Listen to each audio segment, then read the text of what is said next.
जब हम लोग नोटबंदी हुई थी और हम और आप चर्चा कर रहे थे, तो इस बात की सबसे ज्यादा चर्चा यही हुई थी कि नोटबंदी हुई, फैसला अच्छा हुआ या बुरा हुआ ये तो आने वाले दिन में पता चलेगा, लेकिन तैयारी नहीं थी। जीएसटी भी बड़ा फैसला, असर आने वाले दिनों में पता चलेगा, सभी कह रहे हैं। इस बार की तैयारी पर आपकी क्या टिप्पणी होगी? देखिए, ये जीएसटी पे जो डिस्कशन है वो तो 2005 से चल रहा है।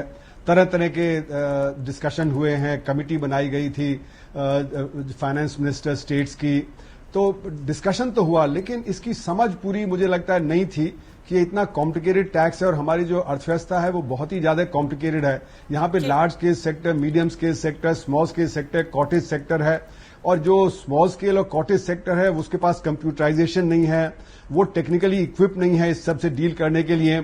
तो यानी कि ये कठिन बहुत है कि हमारे देश में इस तरह से इंप्लीमेंट हो। और मैं थोड़ा इतिहास बताना चाहूंगा कि हमारे यहाँ वैट को इंप्लीमेंट करने के लिए 1978 से मुहिम चली हुई थी। 1978 में पहले मैन वैट सजेस्ट किया गया था, वो इंप्लीमेंट नहीं हो पाया। फिर उसके बाद मॉड वैट सजेस्ट किया, वो धीरे धीरे इंप्लीमेंट हुआ 10 साल में। फिर उसके बाद सेन वैट लगाया गया, सेन वैट धीरे धीरे इंप्लीमेंट हुआ। फिर वैट आया 2005 में, वो धीरे धीरे इंप्लीमेंट हुआ। तो मेरा मानना है ये जीएसटी इतना कॉम्प्लिकेटेड टैक्स है जो हमारी अर्थव्यवस्था के लिए बहुत ज्यादा सूटेबल नहीं है, क्योंकि बहुत सारे जो छोटे छोटे स्ट्रक्चर्स हैं उनको धक्का लगेगा। मेरा मानना है कि जो छोटे व्यापारी और छोटे प्रोड्यूसर हैं उनको धक्का लगेगा और लार्ज स्केल इंडस्ट्री को फायदा होगा। और ये जो उससे असर होगा कि हमारा जो एम्प्लॉयमेंट है वो 93% तो स्मॉल स्केल और कॉटेज सेक्टर में है, वहां पे धक्का लगने से अनएम्प्लॉयमेंट बढ़ेगा, और वो अगर हुआ तो डिमांड कम हो जाएगी, तो प्रोडक्शन कम हो सकता है।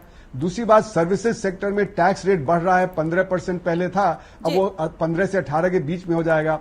और सर्विसेज सेक्टर हमारी अर्थव्यवस्था का 55% के करीब है। अगर वहां पे प्राइसेस बढ़ेंगे तो सारे प्राइसेस बढ़ जाएंगे।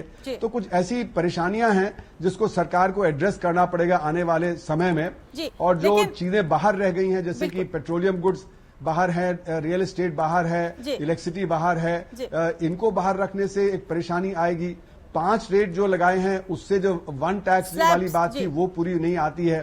जी, और शायद तो ये मेरा मानना है कि कई तरह की परेशानियां आएंगी।